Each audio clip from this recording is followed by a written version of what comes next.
Hey there, it's Tara Thorne here, registered nutritionist with training in functional medicine, and today I want to talk to you about a condition that is really common. In fact, it's the #1 killer of women in the Western world, and that condition is heart disease. So I think it's really important that we clear up a little bit of the confusion surrounding heart disease, because for many years, for many decades, we've been told that cholesterol in the diet and that saturated fat is the biggest culprit when it comes to heart disease, but this is actually incorrect. So what is the culprit of heart disease? The culprit is actually twofold, and it's oxidation and it's inflammation. So what's oxidation? So when we talk about oxidation, we're really talking about oxidative stress in the body. And there is actually tests you can use to measure that. I actually use the Dutch test to measure oxidative stress in my clients.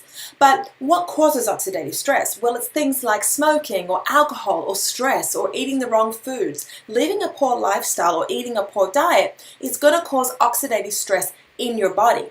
And how does this relate to heart disease?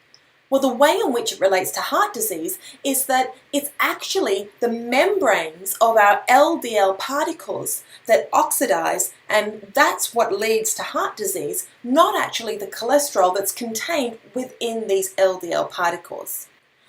You see, it's when these LDL particle membranes oxidize that they actually create the plaque, the atherosclerotic, the heart disease plaque.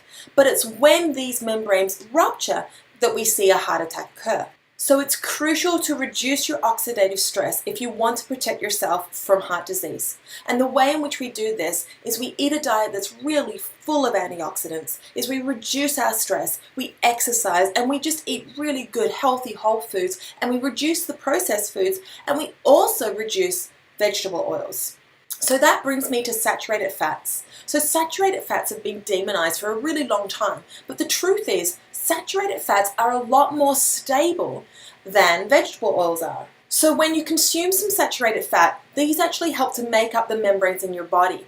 And because they are more stable, they're not going to oxidize as quickly as vegetable oils are going to. Vegetable oils are things like corn oil or soybean oil or canola oil.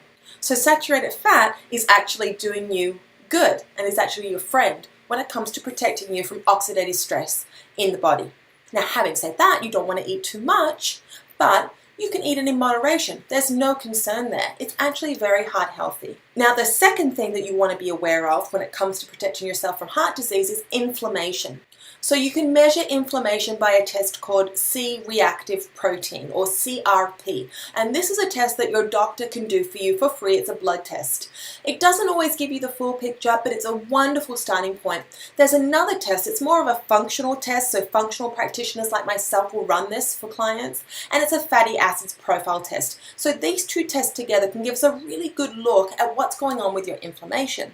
So we want to make sure that our inflammation is really low in the body to protect ourselves from heart disease. So this includes avoiding pro-inflammatory foods and pro-inflammatory oils, including those vegetable oils I mentioned before. So the corn and the soy and the canola, you never want to be touching them. And you're going to find them in a lot of processed foods, in particular mayonnaise and salad dressings.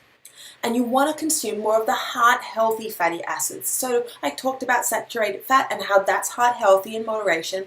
You also want to be consuming a lot of omega-3 fatty acids. So you find these omega-3s in things like salmon, chia, flax. These are some of my favorite sources of omega-3 fatty acids. You can also take a fish oil supplement.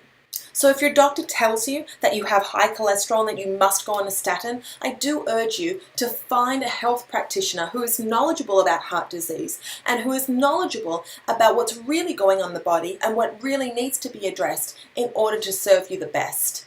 And if you want to find out more, I wrote a really in-depth blog post about this. So click the link up there in the post and that'll take you to that blog post. If you have any questions, I'm always happy to answer them. Just drop them below. Thanks for watching.